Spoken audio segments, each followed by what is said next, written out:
केंद्रीय अर्थमंत्री निर्मला सीतारामन यांनी आज संसदेत अर्थसंकल्प जाहीर केला असून यावेळी त्यांनी सोने चांदीवर लागणाऱ्या सीमाशुल्कात मोठी कपात करण्याची घोषणा केली।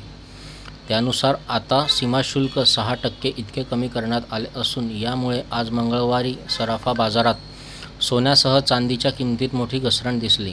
जळगावच्या बाजारात सोन्यात 2,500 रुपयांची घसरण झाली आहे।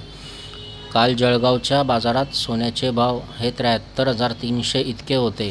आज सोन्याचे भाव 70,700 इतके झाले आहेत। सोने दरात घसरण झाल्याने ग्राहकांमध्ये आनंदाचे वातावरण दिसून आले।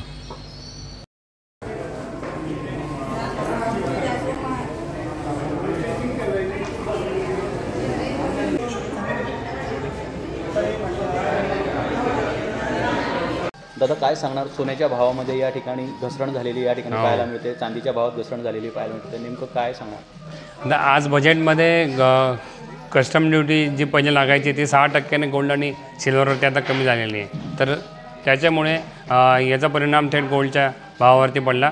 सोन्याचे भाव सकाळपर्यंत 73,000 रुपये होते आणि आता ते 70,700 आहे आणि चांदीचे भाव हे 90,000 रुपये होते, आता 87,000 रुपये। तर ही ग्राहकांसाठी खूप आनंदाची गोष्ट आहे, कारण की ग्राहकांनी 76, 74, 73 असे भाव पाहिलेले होते। तर हे एकदम भाव सोन्याचे भाव 3,000 रुपयांनी कमी झाले म्हणजे ते प्रत्येक ग्राहकासाठी आनंदाची गोष्ट आहे। पुढे चालून असं वाटतं की अजून सोन्याचे भाव कमी होतील असं वाटतं आपल्याला? नाही, आता कस्टम ड्युटी जी कमी झाली ती इंडियाची कस्टम ड्युटी कमी झाली आणि ग्लोबली आपण बघितलं तर गोल्डचे भाव हे वाढलेले आहे, फक्त इंडियन रुपीजमध्ये भाव कमी झालेले आहे।